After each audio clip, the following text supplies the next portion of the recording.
السلام علیکم عبداللہ۔ وعلیکم السلام اسد بھائی۔ عبداللہ آپ کیا کر رہے ہیں؟ اسد بھائی ہم اپنے پاکیزہ مذہب اسلام کے 5 اہم رکنوں کے بارے میں مطالعہ کر کے ان رکنوں کے بارے میں جانکاری حاصل کر رہے ہیں۔ بہت اچھے عبداللہ، کیا آپ ہمیں بتائیں گے اسلام کے وہ 5 رکن کون کون سے ہیں؟ جی اسد بھائی ہم آپ کو بتاتے ہیں، کیونکہ ہمارے پیارے نبی صلی اللہ علیہ وسلم نے اس بات کی تعلیم دی ہے کہ دین کی جو بات یا پیغام ہمارے پاس ہو تو ہم اسے دوسروں تک پہنچائیں اور اپنے مذہب کے جو اعمال ہم سیکھے ہوئے ہیں ان اعمال کو دوسروں کو سکھانے کی کوشش کریں۔ چلیے اسد بھائی ہم آپ کو اسلام کے وہ 5 رکن بتاتے ہیں۔ اسلام کی بنیاد جن چیزوں پر ٹکی ہوئی ہے آئیے ان کے بارے میں جان لیتے ہیں۔ نمبر 1 کلمہ، نمبر 2 نماز، نمبر 3 زکوٰۃ، نمبر 4 حج اور نمبر 5 رمضان شریف کے روزے۔ عبداللہ پہلے آپ ہمیں بتائیے اسلام کا کلمہ کیا ہے؟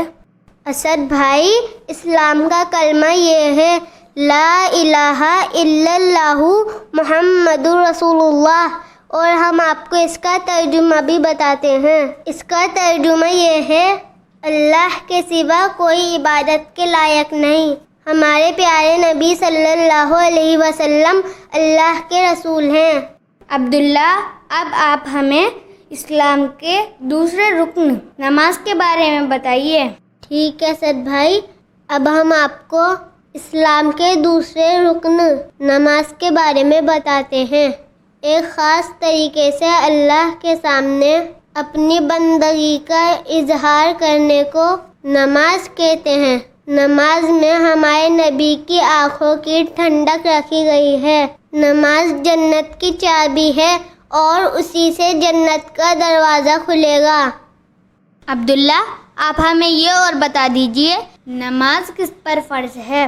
اسد بھائی نماز ہر مسلمان پر فرض ہے، چاہے وہ مرد ہو یا عورت۔ عبداللہ یہ اور بتا دیجئے نماز کس وقت پر فرض ہے؟ اسد بھائی دن اور رات میں 5 وقت نمازیں فرض ہیں۔ بہت اچھا عبداللہ، آپ نے ہمیں اسلام کے 2 رکن کلمہ اور نماز کے بارے میں تو بتا دیا، اب تیسرے رکن زکوٰۃ کے بارے میں اور بتا دیجئے۔ اسد بھائی جب ہمارے پاس رکھے ہوئے سونے چاندی پر یا اسی طرح کاروبار کے سامان وغیرہ پر 1 سال گزر جائے تو سونا چاندی یا کاروبار کے سامان وغیرہ کا یا ان کی قیمت کا 40واں حصہ کسی غریب مسلمان کو دینے کا نام زکوٰۃ ہے۔ عبداللہ آپ ہمیں یہ بتائیے زکوٰۃ کن کن لوگوں پر فرض ہے؟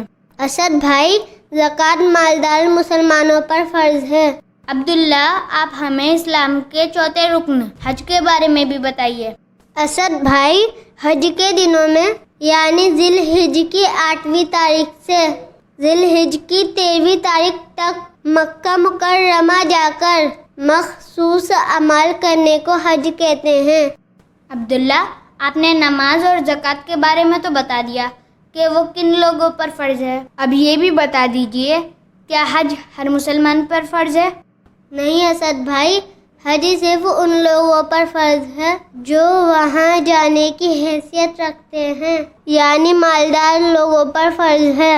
عبداللہ اب آپ ہمیں آخری رکن روزے کے بارے میں بھی بتا دیجئے کہ روزہ کسے کہتے ہیں اور کن لوگوں پر فرض ہے۔ جی اسد بھائی میں آپ کو اسلام کے آخری رکن روزے کے بارے میں بتاتا ہوں۔ اللہ تعالیٰ کے لیے صبح صادق سے سورج ڈوبنے تک کھانا پینا چھوڑنے اور ہم بستری سے بچنے کو روزہ کہتے ہیں۔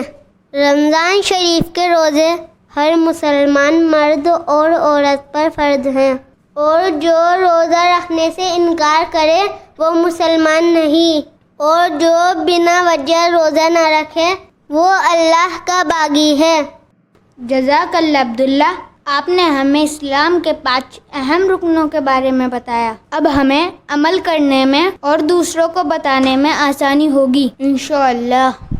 دوستو ہمیں امید ہے آپ کو یہ ویڈیو پسند آئی ہوگی. اس ویڈیو کو لائک کیجئے, زیادہ سے زیادہ شیئر کیجئے اور ہمارے چینل کو سبسکرائب کرنا نہ بھولیں. چلیے دوستو اس ویڈیو میں اتنا ہی, ملتے ہیں اگلی ویڈیو میں. اللہ حافظ.